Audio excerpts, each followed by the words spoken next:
Hello and welcome to Perspectives. On today's show, we have our usual roundup of stories affecting the Sikh community around the world.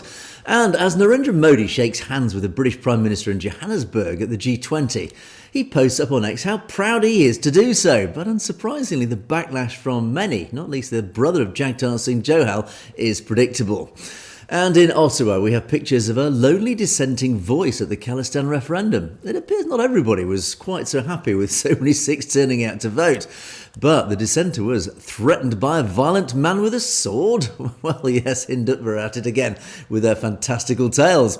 All that and more on today's show. But joining me, as always, is our very own correspondent in Canada, James Cousineau. Good morning, James. That boogeyman again that was threatening him when he, it wasn't really there, but it was there. In any event, welcome, folks. Thanks for joining us once again for Perspectives. Don't forget that we love your comments. We always visit them at the end of the show, and tonight is no different. So let's move on with the show tonight so we can get to those comments and see what you've shared with us. Back to you, Angus. Indeed. James and I together will be bringing you our own perspectives on the daily news affecting the Sikh community across the world. And indeed, at the end of the show, we'll take a look at loads of great comments which have been pouring in, so thank you as always for those. Right, James, let's get underway. What are you going to start us off with this morning? We are going to start in the United States. Over in San Antonio, they have a popular river walk, and on that, they also have boats where you can get on the boats, learn about the history of the area, and, just enjoy yourself. And this one boatload of tourists, including an Indian family with their young toddler, were on board when a lady was playing these videos. I don't know if it was YouTube or TikTok, whatever they were on her phone, and she was blaring them very loudly. The captain of the boat had asked her to turn the volume down. She was disturbing other people on, trying to hear about the history and take in the tour. And she got very aggressive. The boat was pulling up the dock. She disembarked, but before she left, she went on a rant and pepper sprayed everybody on the boat, including that toddler. And it wasn't a race-related attack. It was just an ignorant woman who just felt that she was entitled. Not only that, but afterwards, when it was on social media, she went on about wanting to slap everybody on the boat and that she had absolutely no regrets for her actions. Let's take a quick look at a video that's been posted up on Instagram of the event itself. Because someone asked her to turn down her phone. That's the entire situation. This woman, now identified by her TikTok handle, completely snapped on a public boat tour after the operator simply told her to lower the volume so passengers could hear the guide. Instead of putting the phone away, she started threatening people on board, yelling that she'd slap everyone and daring anyone to speak to her. And then it escalated into the part nobody can believe. She pulled out pepper spray and blasted an entire family sitting feet away, parents and their small child included. The aftermath was caught on video. You can see the dad rubbing his eyes, his pants soaked from the spray. Passengers said all of this happened over nothing more than a request to stop blasting videos on speaker. And the wildest part, after the footage went viral, she doubled down. She posted on her story bragging that she'd slap everybody on that boat and made it clear she wasn't sorry for any of it. No accountability, just more threats. She pepper sprayed a family, including... So as you can see, just a total ignorant woman with absolutely no remorse to pepper spray not just families on an educational and tourism boat, but also a toddler. Come on. And she feels no remorse. It's just disgusting how some people feel entitled. And let me tell you, I'll be the first to say that there are people where I'm out in public and they've got their phone cranked up full. They're talking on the phone or yelling to the person on the phone, and they're, loud back or listening to their videos and stupid crap. And I want to go and slap them for doing it, but I don't. And I sure as hell wouldn't pepper spray them for it. But again, it just, just shows the ignorance of some people. And let's hope that she actually is arrested, because complaints have been filed with the police there in San Antonio. And given that she's not really hiding on social media, they should be able to track her down and charge her accordingly. And I hope that they throw the book at her. Not pepper spray, but at least throw a book at her. And as we move on, it is being reported by the BBC that there are several chairs being put up for auction that actually belong to the last Sikh ruler of India. They are expected to go to auction on Wednesday. So, with that said, these are chairs of great significance to the Sikh community, and that is in the fact that they are from the 19th century. They belong to, as I said, the last ruler of India that was of Sikh heritage, and they are expecting to get between 8,000 and 12,000 pounds for the pair.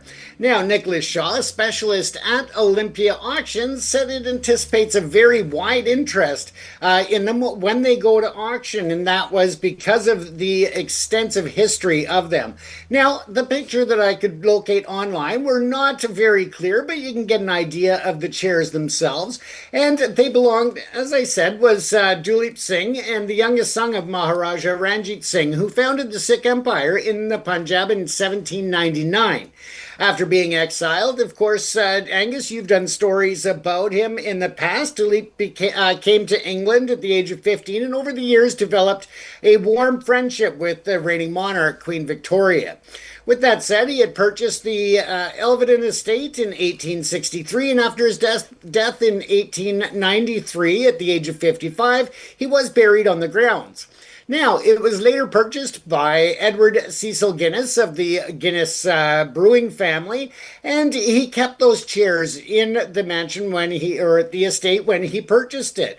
And again, they were made in Bombay, which is now Mumbai, about 1850, and they remained at that estate even after Edward Guinness took it over, as I said. So again, with the blackwood and the Indian motifs and the and all of the detail to them, they do expect that they are going to get a lot of interest, and it wouldn't surprise me if they go much higher. I'm kind of hoping that someone will take the initiative to purchase them, and maybe for a tax deduction, be able to donate them to a Sikh museum or somewhere where they can be admired for further generations, to just have that bit of history and culture still alive in the public where people can view them and really appreciate it. Now, as I said, these chairs bear witness to Maharaja Duleep Singh's admiration for quality craftsmanship and his efforts to create a home that reflected both his Indian heritage and his place in the English society. So again, hopefully somebody will find a charitable heart and purchase them for donation back to the community.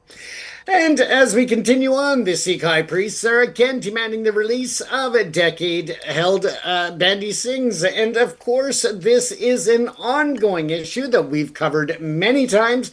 And I'm sure, unfortunately, we'll have to cover it many more, because I don't know that the India government is actually listening to what's being stated. But there is a bit of forward movement here. Now, the Bandhi Singhs, literally translated as jailed Sikhs or political prisoners, which we've known about for a long time. And the highest religious authorities, they've been turning this from a humanitarian crisis into a potent religio-political challenge. And essentially what they are looking is combining not only the Singhs, but also other issues of the day to try to keep it in the forefront of the newer generation as well, the suffering and the what's actually been called inhumane actions by the India government in keeping them, not hearing their pleas for clemency, and where the Supreme Court has actually issued clemency to certain individuals, the BJP and other governments have used that as a stepping stone for political gain within the Sikh community, to gain points when it comes to the upcoming 2027 elections.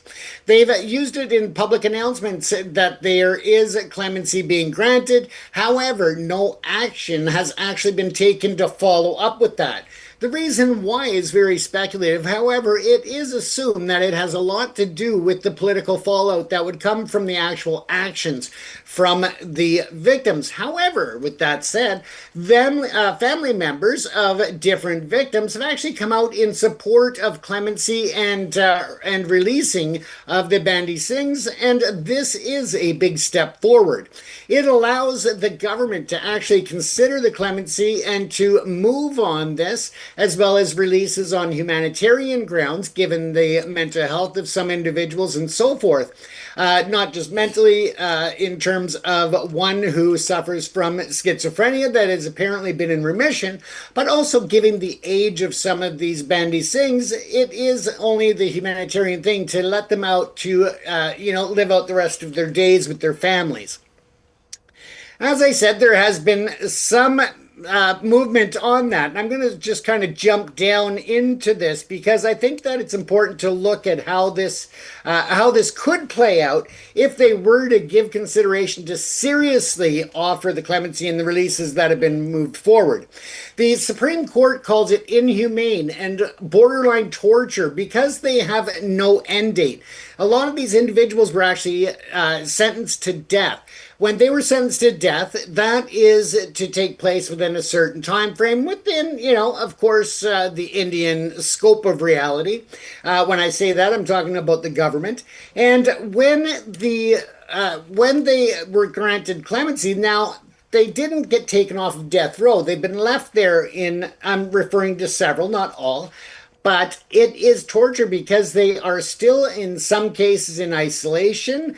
Other times, they just don't know if they are still going to end up going to the death chambers because of the fluctuating policies of the government, and whether or not they'll ever be released. And for that, on a mental note, the judges have over and overstated that is cruel and unusual punishment because there is no firm closure in the minds of those inmates. Now, with that said, we are looking at the opportunity, as I said, for them to be released. The life in prison is one thing, but when you take into account that they don't even know what's happening from day to day, that creates absolutely no ability for them to have any closure in their minds or to make peace with what's going to happen next. Now, in terms of the India laws, the convicts serving life can legally seek remission after serving a minimum of 14 years in prison. Most long-serving Bandhi Singhs have met this criteria. However, the Supreme Court's interpretation holds that a life sentence means incarceration for the convict's natural life unless the sentence is specifically commuted by the executive. This crucial interpretation means that the release is never automatic, and even after decades serve, it rests entirely on the discretion of the government to grant clemency or remission. Now, in some cases, that can be multi-level governments, whether they look at where the prisoner is being held in that state, so therefore political input is derived from that state, and then at the federal level, as well as other inputs that come in from certain ministers and so forth. So to get all of these people to agree on one thing can really be a quagmire of dissenting opinions when it comes to the release or such. Now, when we look at this, of course, we know they've met the prerequisite, and it is very uncommon for inmates to be kept, or convicts as they may be called, to be kept for more than a couple of decades and not released, especially given the aging.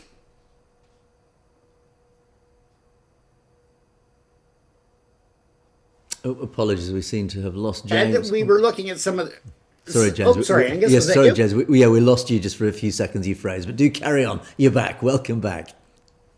Welcome back. Perfect.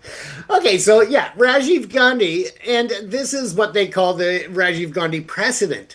Now, the Akal Takht, Jagtar, Gianni Kuldeep Singh, Gargaj directly invoked the case of Rajiv Gandhi, the assassination convicts, asking why Sikh detainees who have served their terms could not be granted the same consideration when those convicted for the former Prime Minister's assassination have been freed. So they're trying to compare it to other cases and saying, listen, this is very punitive, but they're also comparing it to a political, essentially, political retribution.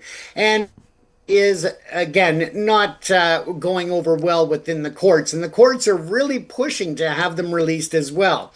Now, something else that came up is that the political outcomes between the release of Rajiv Gandhi convicts Again, when the family of the victims is supporting their release, that takes the pressure off of a lot of the politics of it, and they can not worry as much about the backlash by the voting public. So again, it is the prime opportunity for them to step up now, given that they're trying to get the votes in 2027.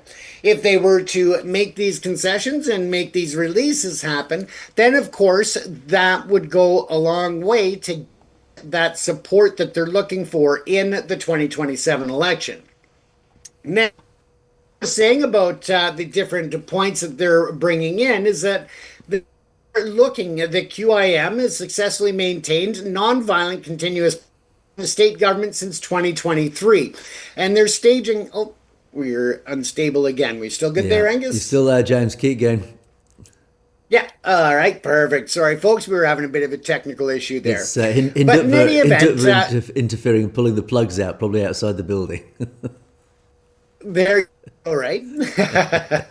But in any event, again, this could really bring a closure to a lot of people in all different aspects. So once again, we'll have this full story on our Substack page, so you can take it in its entirety and go through it as we run low on time every night, and this is no exception when it comes to our timing. Now, tomorrow night, I will get into this one here, this story that looks at Modi framing the ninth Guru's supreme sacrifice as a blueprint of national security and universal brotherhood. So we'll get into that tomorrow night as we are running short on time here for my segment today. Back to you, Angus. Yes, James. Glad to see you still with us. Yes, the Bandhi Singh story. It's horrendous, really. It really just typifies and symbolises the issues with Indian justice, and I use the word justice quite loosely there because, of course, it is the old justice delayed, justice denied. Well, here it is working the other way. Of course, the Bandhi Singhs, these poor gentlemen, who have well and truly served their sentences and are now just languishing in jail. I mean, again, I use that word languish in jail. It immediately evokes thoughts of Amritpal Singh and Jagtar Singh Johal and many others, many of their colleagues in modern times who are languishing in jails. There's a common theme here, isn't there? It's just, if you happen to upset the BJP or the RSS or the Indian ruling elite, good luck to you, because you'll get sent to prison and you'll never be seen again. So again, it is very symbolic of what the problem is with India. And of course, the comparison there, and this is clever of the team behind this latest initiative to try and release the Bandhi Singhs, is of course bringing up, for example, the assassination of Rajiv Gandhi. Now, if I'm correct in remembering, I think Rajiv Gandhi was actually assassinated by a Tamil tiger, a Tamil, and of course, if he was let free, it highlights firstly.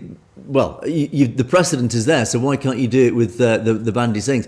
But it also highlights actually the true reality of the situation. Is it's because these gentlemen are Sikhs.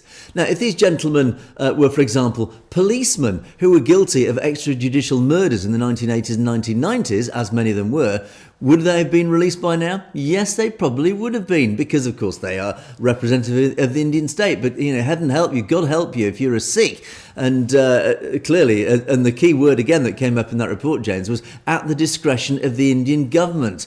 Well, yeah, of course, the Indian government, as we highlight on a regular basis, for some reason, we talk about it regularly, does not like the Sikh community. It will do anything it can to try and bury the Sikh community. It wants to annihilate the Sikh community. It wants to annihilate Sikh culture. So, of course, these Bandhi Singhs, who were active in the 1980s and 1990s, acting primarily in self-defence. Let's not forget this. These were not militant terrorists. They were acting in self-defence against a government that was murdering their community, that was murdering young men in their community, that was taking young men, whose police force were taking young men out of their workplaces, their homes, disappearing them, and they were next heard of anonymously as a bunch of ashes in a crematorium, as Jaswant Singh Kalra actually managed to uncover, fortunately. We do know that potentially up to 100,000 or even more young Sikh men were murdered during that time. And of course, the Bandhi Singhs, many of which were acting in revenge, or not just in revenge, in self-defence to try and prevent this from happening.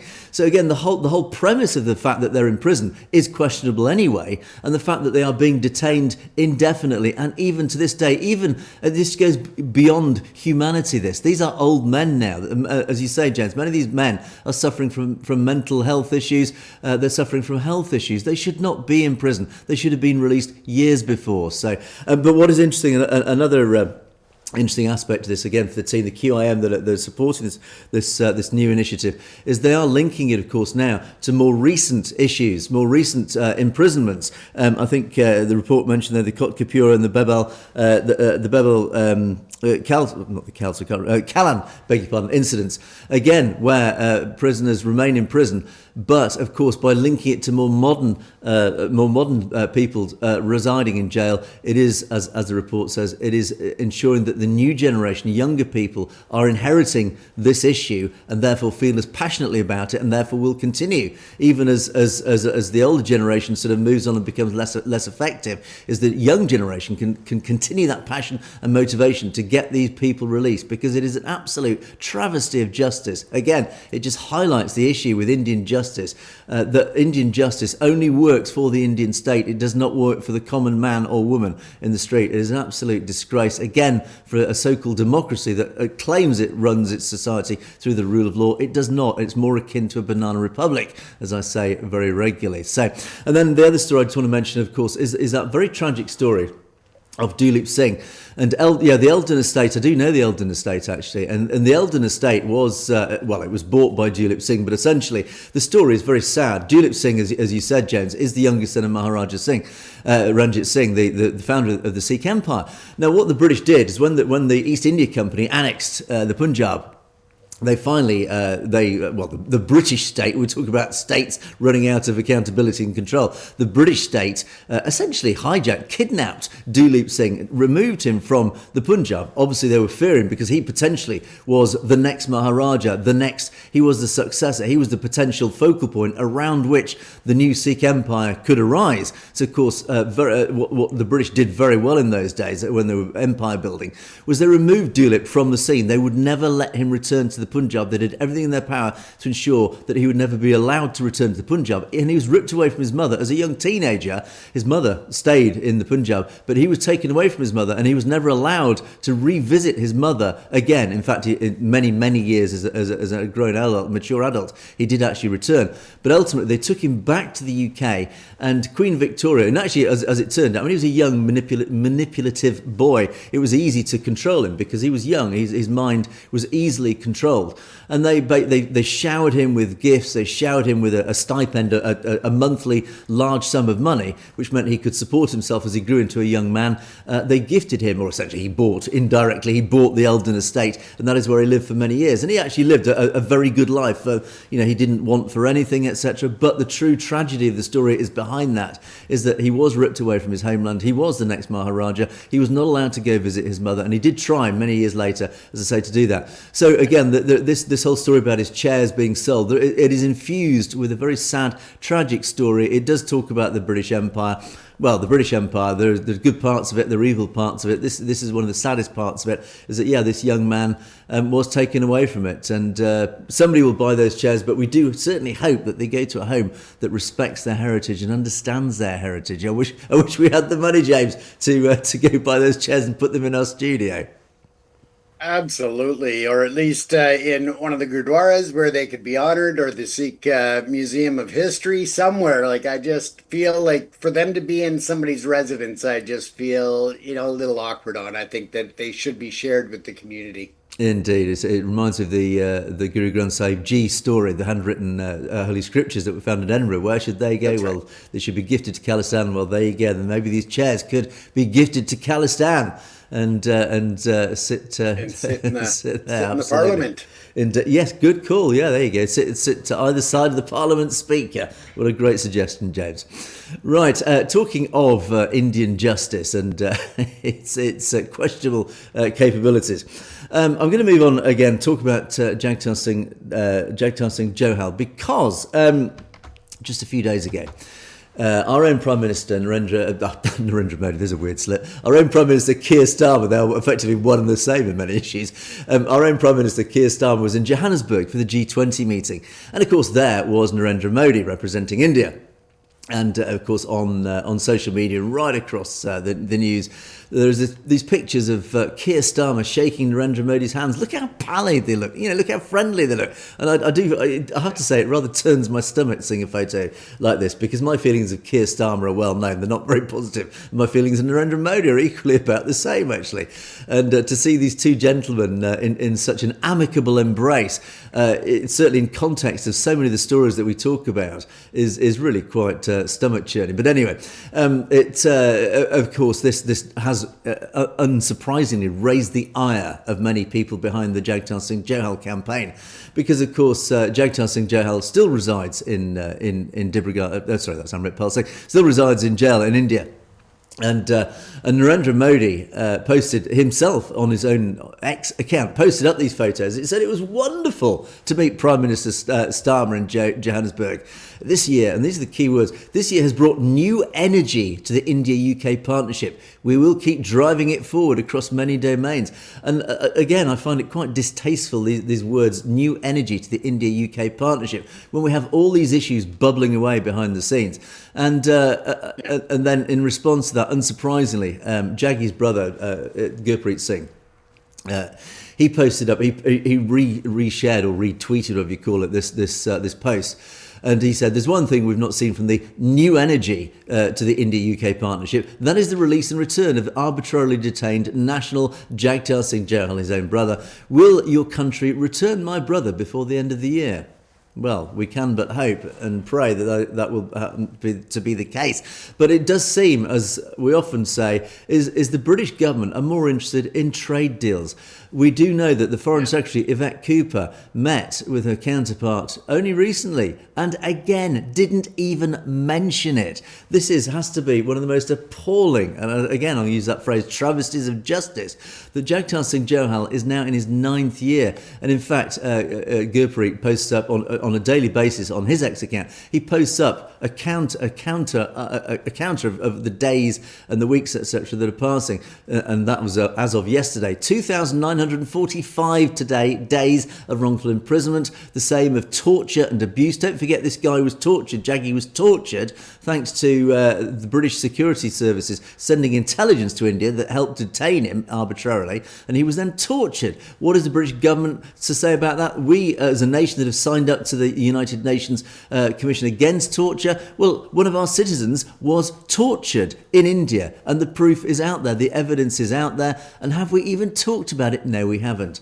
2,945 days of human rights breaches, 2,945 days of injustice and of arbitrary detention. No evidence, no conviction. And another one that, again, just sticks in my stomach is that Starmer himself said before he became Prime Minister of the United Kingdom, he referred to the arbitrary detention of Jagtar Singh Johal. He won't even say, he refuses to say those words now, even when prompted by journalists when they're interviewing him.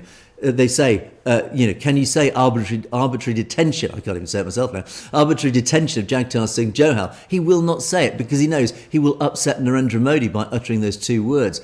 That is the sad indictment of our Prime Minister. The Prime Minister of the 6th largest nation on the planet, economically speaking, is scared of India. We are scared of the Indian state. We will not hold up the Indian state to account for glaring breaches of human rights, for torture of one of our own citizens. We are a cowardly country. Our Prime Minister is a coward. It's as simple as that. So I find it absolutely appalling. And I just want to, just as a final note on this subject, is the Sikh Federation UK, in response to all this, they're starting a new initiative to try and, again, we talk about grassroots activism. It's trying to encourage, if you're here in the UK, please do go to Sikh Federation UK website, and they have linked up a new campaign to try and encourage you to write to your MP, or to email, I'm showing my age there, to write to your MP, to email your MP. And they actually have, on their website, they have a pre-written email. If you don't want to write the email yourself, they've got this pre-written email here. It just sets out all the facts and figures that you need to know, and that your own MP needs to know. And you can email this, and they've given a link to where to look for your own MP, to how to find your own MP if you don't know who it is, and how to find their email address. Or they've made it even easier for you. You can click on this link. It will take you through a process that essentially automates the process that will email your MP in less than a minute. it with this message. But what I would, if you've got the time, please do look up your own MP, find his own email address. They're easily to find. I've emailed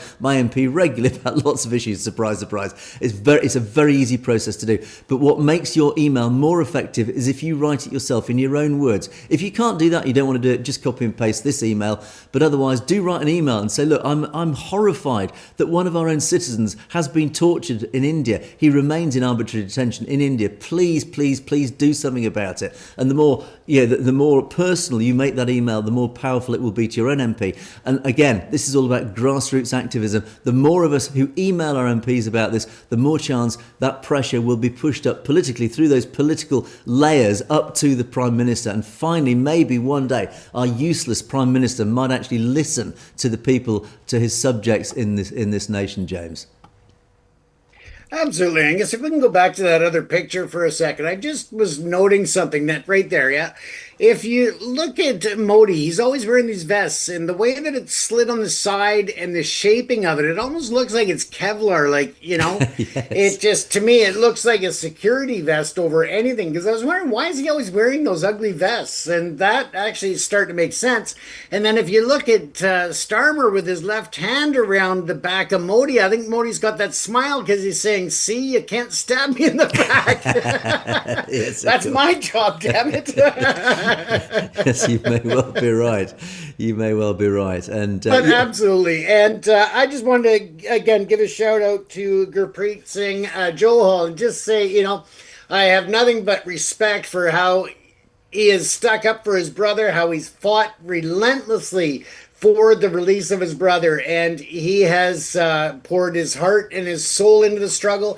And anybody that can take the opportunity to email your MP and other representatives in government, I encourage you to do so, because, yeah, as I said, his brother's been fighting, and just let him know that he's not alone in this struggle, that there are other people that believe that this is so wrong, that there's been inaction by several different prime ministers and people in government, that really there's no reason why this should have taken so long for them to secure his release and get him home. Yes, and as my podcast guest last week, Duleep Singh, said, clearly the issues that affect the Sikh community are only of interest to our politicians when it suits them. They become political footballs, I think is my own phrase, is that when it works, when the issue works for their political campaign at any given time, they will do something about it. But when it doesn't, they're just not interested.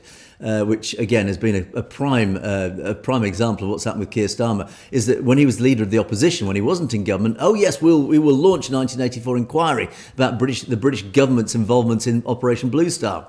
That's been completely forgotten about. In opposition, he talked about the arbitrary detention of Jagtar Singh Johal, but now he's Prime Minister, he can't even utter those words, etc., etc. The issues go on. It's a shame. It's an absolute. It's a stain again on British politicians. Not just British politicians; it's politicians the world over. So for some reason, it's genetic in all their bodies. Anyway, let's move on, James. And the Ottowa referendum over the weekend, and we showed some pictures up yesterday. Fabulous turnout. Well done to the community in Ottawa and the region for turning out in such horrible inclement weather. But of course, there was this lone figure, and thank you to one of our correspondents on email. You know who you are. Thank you for this. Sent me the video, a link to a media channel, a news outlet. I call it a news outlet. Again, I use that term loosely. It is a propaganda outlet. They actually showed a video, and unfortunately I can't show the video because it is copyrighted, so I've taken some stills from that video just to sort of talk you through what actually happened. And yes, at the referendum over the weekend, there was this lone figure, this lone dissenter, who appeared with his megaphone. He started ranting and raving at these wonderful crowds, these smiling, happy crowds, despite, again, the inclement weather. They're all there with the smiles on their faces and really enthusiastic, positive atmosphere. And he's there in the background just sort of ranting away. And unsurprisingly, a couple of the guys sort of turned up and approached him and started having a go at him. And again, it was all verbal. There's nothing. Let me stress here: there was no violence, there was no intimidation, there was no harassment. It was just simple. One of the guys from the community just sort of approached him and started talking and say, look, basically, and it was in Punjabi, so I don't know what was said, but again, it's pretty predictable what was said. Basically, look, do you mind going away and just not harassing embarrassing us because just let us do our referendum in peace, etc. And now the police, of course, were there in force because, of course, they wanted to ensure that there was no public disorder. So, of course, the police were there just keeping things calm. An argument did ensue between these two guys. And as you can see from this photo here, the Sikh gentleman was being essentially held back, not by the police actually, but by one of his mates, by the looks of it. So look, calm down, don't get provoked, don't get drawn in. And again, this is a key lesson to all our community out there. Please, Hindutva, know this methodology. They will always try and provoke you. The prime example of that was one of the protests outside one of the Hindu mandirs, I think it was in Canada, where the Khalistani protesters. They weakened. They were provoked by Hindutva forces in the Mandir, who provoked them. In the end, the Sikhs just gave in to their testosterone and their anger, and they chased these guys waving their flags and trying to hit them with their flagpoles. For heaven's sake, don't fall into that temptation. That is what they're trying to do. They are trying to provoke you into violence because, of course, after that event, of course, that little snippet didn't show the provocation, but it just showed the snippet of a couple of guys waving their flags, trying to hit these Hindutva guys with their flagpoles. And that went viral, of course, and saying, "Oh, look at these violent Khalistanis." That is what they do. So please, in all these protests, never, ever, ever give in to the temptation to reacting. Do not get provoked, as this poor gentleman here was clearly being provoked. Unfortunately, calmer, cooler minds were there saying, "No, just don't get provoked." Now, what is interesting is that this media outlet, and I say media outlet, it's called Media Bazirgan. And it does report on lots of issues. I think it's Canada-based, and it reports on lots of issues. But it does quite frequently report on issues to do with the Sikh community, and it's always with an anti-Khalistan bent, and actually, in fact, quite often an anti-Sikh bent as well. So clearly, it's a right-wing. Again, I use the word news outlet loosely. It's a right-wing YouTube channel. Let's call it. That's probably a better description. And quite often, it will put a completely biased, prejudiced sort of perspective on these sorts of issues, and in the description of this video, it says that this guy who was with a megaphone trying to disrupt things, saying he was threatened by a man with a sword, advancing towards him with a sword. Yeah, well, there's his sword, his kirpan. And look, there's a young boy of about 10 years old threatening him with a sword. I mean, do me a favour. So again, you can start to see how the whole narrative is being slightly twisted here. It sounds terrible. He came up to him. He was threatened with a sword. Look, with all due respect, there's an elderly gentleman with a kirpan and a boy of about, 10, 11 years old with his kirpan. I mean, do me a favour. So again, you can see the camera never lies, they say. Well, there's the truth. So what was this guy trying to protest about? A request to Canadian people there, that Sikhs for Justice, are a few individuals who are troubling this land of Canada and its people. We Sikhs have no connection with them. Sikhs for Justice. And then there's something in Punjabi, which obviously I can't read. Hopefully our audience can have a look at that. Canada is a beautiful country. Why are we troubling the system and the people here with our own problems? Why are we disturbing the people here by doing car rallies, taking out processions and holding demonstrations, etc., etc.?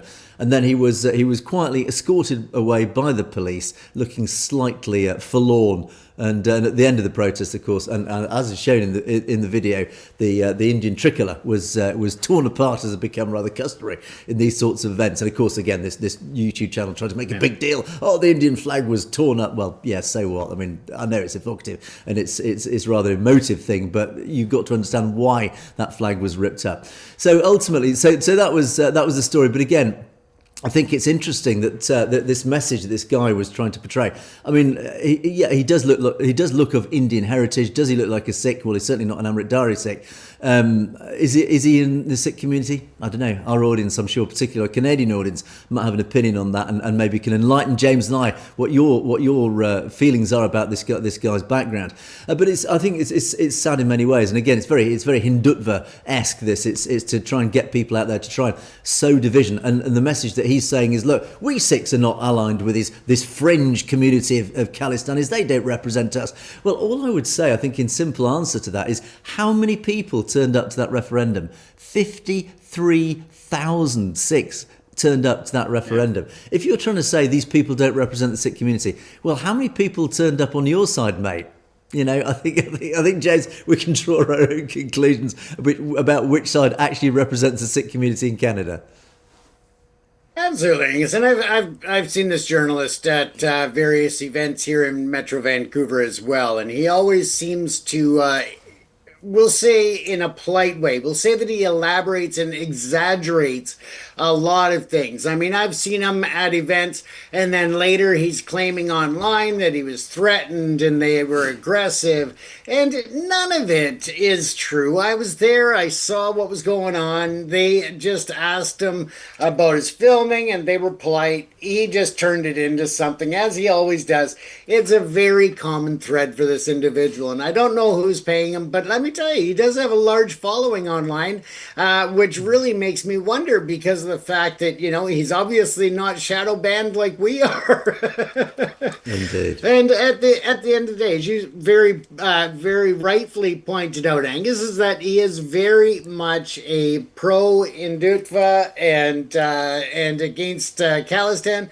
It is just what he lives for, and he likes to exaggerate, inflate things, and just come up with untruthful stories, and that's just how he's built his channel. So it's a shame to see him, and it wouldn't surprise me if he actually had a hand in having this person there with the signage and staging this for his own channel. So yeah, that wouldn't surprise me. Yeah, I think that's a good point. It's very clickbaity, isn't it? I think looking at the videos I've looked at of his in the past, they are very clickbaity. They're very dramatic. Yeah. They're creating drama and division, etc. That's always very engaging for people on YouTube. So yeah, to be honest, it's quite likely that maybe he did actually put this guy up just to create a bit of tension, a bit of a story to report on.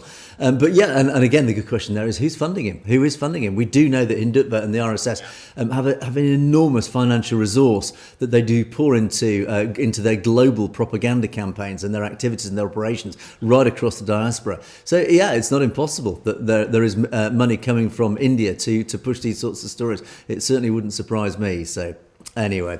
So there you go, James. On that note, let's move on to our wonderful audience and the comments that have been pouring in. And we had a load of comments after not yesterday's show. It was 2 days. Yeah, was it 2 days ago? When were you off, James? That was a couple of days ago, wasn't it? Monday. 2 days ago, yeah. Yeah, so the show I did after that, we had a lot of comments after that show, and let's just run through a few of them. Bobby Singh starts off, and I did of course talk about the RSS as I regularly do. It is a terror organisation. Their channels should be blocked. Now this is an interesting one.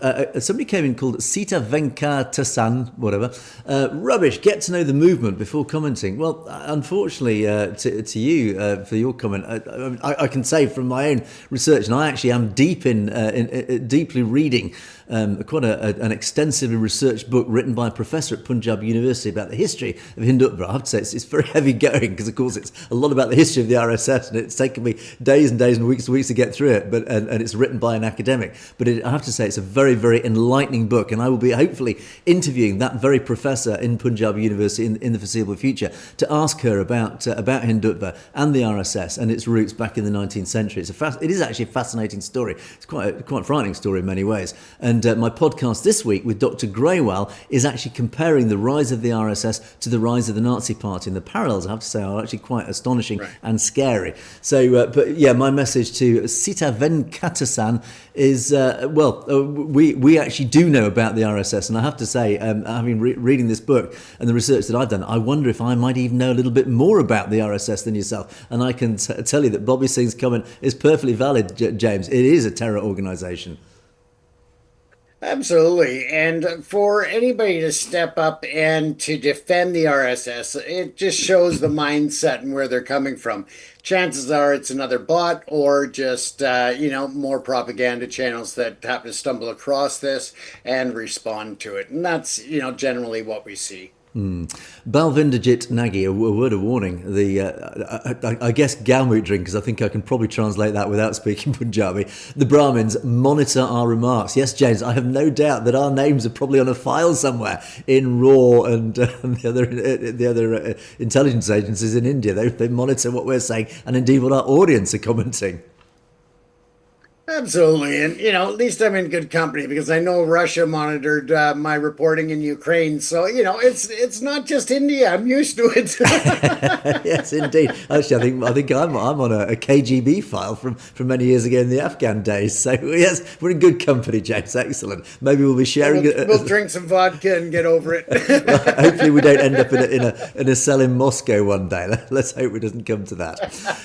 Belvinders. Jaspal Chatterfal, upper class Hindus. Yes, this is an important point. Upper class Hindus, the upper caste really, use the lower caste population. They call them Hindus as a population. They're not educated. They use these people to manipulate and create division to turn them against the minorities. Even though these people are called Hindus, the class is lower class. They don't even allow them to enter their temples. So basically, this whole point, if I may paraphrase this point, is that the lower caste, the vast majority of Indians who are lower caste, and they are controlled and manipulated by the upper caste to then turn on the enemies of the upper caste. Of course, by that read the Muslims, the Sikhs, etc. And so basically, unfortunately, many of them are sheep. They just believe everything they are told and everything they are spoon-fed by the Indian media. That narrative that is entirely controlled by the Indian state, by that read the Brahmins, manipulates the lower caste, the massive majority of India, into turning against their fellow Indians, James. Absolutely. And I think that that's going to be something we see coming up to that election in 2027, where Modi and other members of the higher caste are going to be manipulating, whether it's the Sikhs, the Muslims, the Dalits. They're going to try to manipulate the voting force to be with them. But watch what happens in 2028 once that election's over, and watch how quickly the tides turn once again against those who have been oppressed and really abused for so many centuries. And unfortunately, I have to draw a bit of a parallel to the West here. Is that we are all controlled by what we see, hear, and read in the media, and how often is the media accused of manipulating the population, the sheep in the population. And it horrifies me sometimes when I see how easily people are swayed. The Iraq War was a prime example of that. Again, that's a rabbit hole we won't go down. Yeah. Stay safe. This is a nice comment, James. I hope you get the care you need. Loads of comments like this, James. With a few more coming up about how much you were missed. But this is quite an interesting one. I didn't know this. You believe that the Darbar Sahib, you don't know if it's genuine or a conspiracy, but apparently on the ground investigations have said that the colour, there's been a colour change at the Darbar Sahib. Now you don't know whether it's a natural phenomenon or renovation work that's going on at the moment, gradually removing gold from the holy site. The committee, the SGPC committee, has only collected gold dust so far, but the organisation of volunteers is not bad. Etc., etc. So I think the point that Stacey's making here, James, is that the Darbar Sahib itself might be changing colour, whether by natural phenomenon or by some conspiracy. That's a very interesting point, something that I hadn't even considered or been aware of up until this point.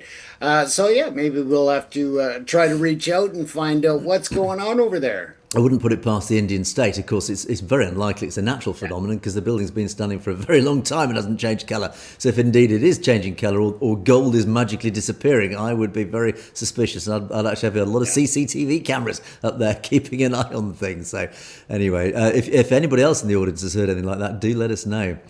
This is a really nice comment. I don't have time sadly to go through it in great detail. Punjab, because of course I did a comment by Punjab the other day, which is a very good comment. And good morning, Angus and James. Where is he today? He was off sick, poor James. All right, there's a deep sense of gratitude and awe for your steadfast commitment to the dream of a Sikh homeland. Well, James, as we often say, it's easy to support because the whole concept makes so much sense to our Western values, to our simple values of freedom of speech, freedom of expression, etc. It stands for everything that we stand for. And then this comment is a beautifully written comment, but essentially it as it signs off, thank you for bearing witness to a history that is shared even when it has been silenced and or misrepresented, with profound respect and gratitude. Well, basically, as I said at the beginning, it is very easy to get aligned, even as white Westerners who have actual no genuine stake in a Sikh sovereign homeland because by virtue of our background, we still align with it because, again, as I said, it aligns with everything that we stand for, particularly here in the democratic West.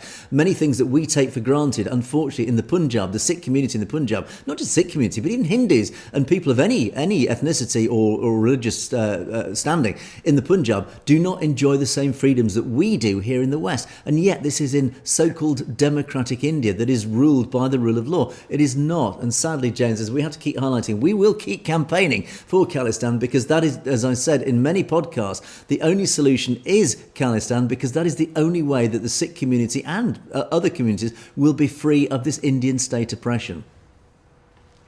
Absolutely. And I mean, I can thank my parents for my upbringing in the fact that I respect everyone equally. I believe in human rights. I believe in dignity. Believe that you don't judge people based on their color, on their religion, or anything. And you try to help people to become better, no matter what it is, better at their religion, better at education, better as human beings. And you never put people down. And that was just the way I was brought up, and really kind of folds into, I think, why I believe, and why, Angus, you believe so strongly that Khalistan is a human right, that the people of Punjab have the opportunity, but also the right to determine their destination, their destiny, and to create that sovereign state as the hopefully the referendum will conclude and show the UN and others around the world that it is a highly divisive issue in some realms, but at the end of the day, the majority want it, I do believe. Yeah, and that is why we will continue to campaign for that very thing. And yes, we had, as I said, Jez, we had loads of comments from our audience, very concerned about your absence. Thank you, everyone, for the comments. I appreciate that. Yeah, feeling better, thank you. Absolutely. Speedy recovery. Well, he's back. That's how speedy it was. Thank you, Narendra and Avatar Dylan. Nice one, Angus. Should have tried to get a guest on, as James is sick. Anyhow, well done on your own. Well, yes, actually, unfortunately, I only found out James was sick about 5 minutes before we went on air. So unfortunately, there was no chance at some ungodly hour in the morning that we do start recording. There's no way I could pick up the phone to anybody. Say, quick, can you come on the show? So, but yeah, a nice idea. And then Harjeet Rosha, greetings. You proved that you're capable of handling the show all by yourself. I know, it felt very lonely. And I did miss our interaction, Jez. It was quite hard to do it on my own, actually. It's funny how the show sort of managed to build itself with us sort of chatting between ourselves. But anyway, the bodies are just reacting to the change of weather. Angus, I thought of sending you a Thanksgiving gift, but then on second thought, what was the idea of sending you a turkey by post? Well, there you go. I have to say, I'm not a big fan of turkey. It's a big tradition here in the UK. We tend to have turkey at Christmas. We obviously don't do Thanksgiving, but we do Christmas. And turkey, yeah. I have to say, we tend to have a chicken, because I find turkey a bit dry, James.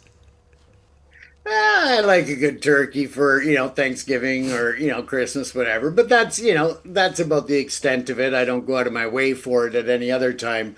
But again, and also to our friends in the US and our viewers there, I know that you're getting geared up for Thanksgiving in 2 days as well, for American Thanksgiving. So our thoughts are with you for a great holiday. Be careful out there traveling, and pay attention to the weather conditions. Make sure you go drive accordingly to that, because we want to see you next week as well. So be safe out there, right, Angus? Indeed, and thank you, Harjeet, for your thoughts about sending me turkey. So much appreciated. Yeah. Now, Critics Corner again. Hooray! 2 days running. We finally again have a bit of a run in Critics Corner. Gurm Singh says, Khalistan, just another religious militant group. They would change Punjab into another Afghanistan. I mean, oh dear. Where to begin on this one? I mean, Afghanistan is run on very strict Islamic principles. It is a theocracy. It is very clearly a theocracy. The Taliban who run Afghanistan run it under very, very strict controls, under their very, very strict interpretation of the Quran. It is not, I have to say, a great society if you're a woman. Women really find life very difficult, certainly compared to how they used to live in Afghanistan decades ago. And to try and compare Khalistan with Afghanistan, I think is really deeply ignorant, with all due respect, Gurm Singh, because clearly you don't understand what Khalistan is or will be and what it will stand for. It will not be a theocracy. Let me try and explain to you that it will be run under Sikh principles. It will follow all the fundamental principles and ideology of Sikhi, which in itself is very different to that of Islam. But ultimately, the state of Khalistan will be governed in a very democratic way. It will not be imposing Sikh principles upon its population. Everybody will be free to practice their own religion. And the difference between Islam that controls Afghanistan and Sikhi that will control Khalistan is that Islam exists to forcibly, in many cases, convert people to that religion.